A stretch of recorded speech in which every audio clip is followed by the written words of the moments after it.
السلام علیکم ناظرین، 15 اگست کو ایک اہم میٹنگ ہونے والی ہے جس کا ایفیکٹ پوری دنیا پر ہو سکتی ہے۔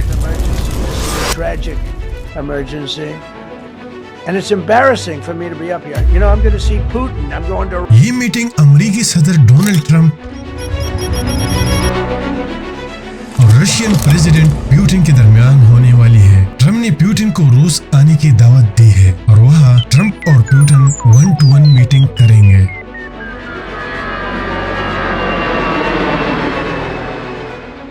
یہ میٹنگ جس جگہ میں ہوگا اس کا نام اینکورج ہے جو الاسکا میں ہے۔ الاسکا امریکہ کے اسٹیٹ کا نام ہے۔ یہ علاقہ پہلے سے امریکی ریاست کا حصہ نہیں تھا۔ تقریباً 1860 تک یہ رشیا کا حصہ تھا۔ اس کے بعد رشیا نے اس حصے کو امریکہ پر بھیج دیا اور امریکہ کا حصہ بن گیا۔ پیوٹن روس کا پہلا صدر ہے جو ٹرمپ کے ساتھ میٹنگ کے لیے الاسکا جا رہا ہے۔ آخر یہ میٹنگ ہے کس لیے؟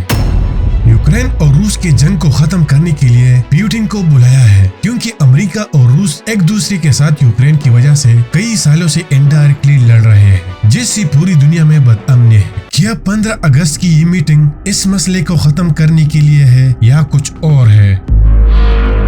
اس دن آپ نے خبروں میں دیکھا ہوگا کہ امریکی صدر ڈونلڈ ٹرمپ نے اپنی نیوکلیئر سب میرین رشیا کے قریب بھیجے تھے، تو جواب میں روسی صدر نے اپنے خطرناک میزائل نکال کر بیلاروس میں نصب کیے، جس کا مطلب یہ تھا کہ روس بھی جنگ کے لیے تیار ہے۔ روس اور امریکہ کی یہ کشمکش ایک خطرناک شکل اختیار کر چکا تھا، اور اس کے بعد رشیا نے خود کو ایک نیوکلیئر ٹریٹی سے بھی نکال دیا جس کا نام INF تھا، مطلب انٹرمیڈیٹ رینج نیوکلیئر فورس۔ یہ ایک معاہدہ تھا جو 1987 کو روس اور امریکہ کے درمیان ہوا تھا۔ اس میں یہ معاہدہ کیا تھا کہ ہمارے پاس جو نیوکلیئر میزائل ہے جس میں ایٹم بم فٹ کر کے ایک دوسرے کو تباہ کر سکتے ہیں، ان دونوں نے بیٹھ کر یہ معاہدہ کیا کہ خدا نہ خواستہ ہمارا کوئی چھوٹا جھڑپ بھی ہو گیا تو ایسا نہ ہو کہ ایک دوسرے پر یہ ایٹم بم گرا دے، تو ساتھ ساتھ دنیا کو بھی تباہ کر دیں گے۔ تو اس معاہدے کے تحت یہ میزائل بھی فریز کر دی گئے تاکہ مزید نہ بنائے۔ دوسرا یہ کہ جو نیوکلیئر بم ہم نے ان میزائل میں فٹ کیا ہے وہ نکالیں گے۔ تو رشیا نے 4 اگست کو اس معاہدے سے خود کو نکال دیا۔ مطلب یہ دنیا کو سمجھانا تھا کہ امریکہ اس قابل ہی نہیں کہ ہمارے ساتھ امن کا معاہدہ کرے، اور ایٹم بمز کو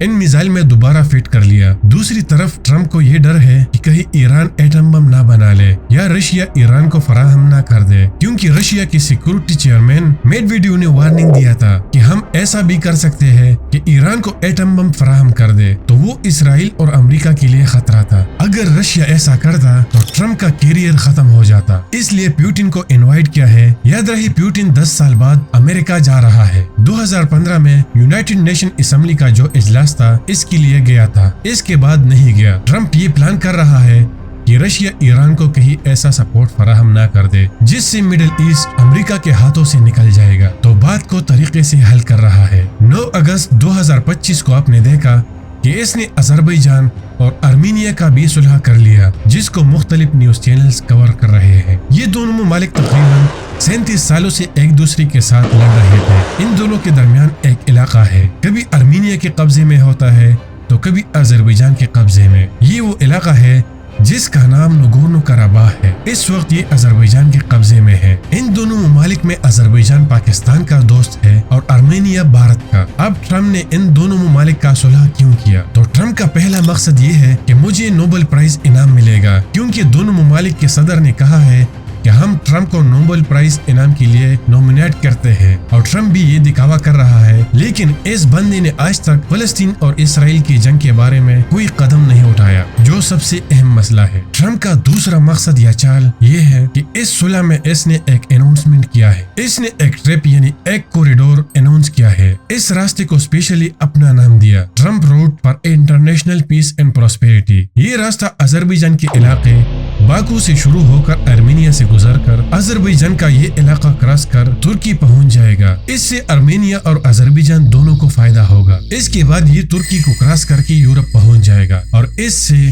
سب کو فائدہ ہوگا۔ یاد رہے تجارت ٹرمپ کا اولین ترجیح ہے، کیونکہ ٹرمپ ایک بزنس مین ہے، لیکن اس بزنس میں ٹرمپ کا ایک گہرا چال ہے۔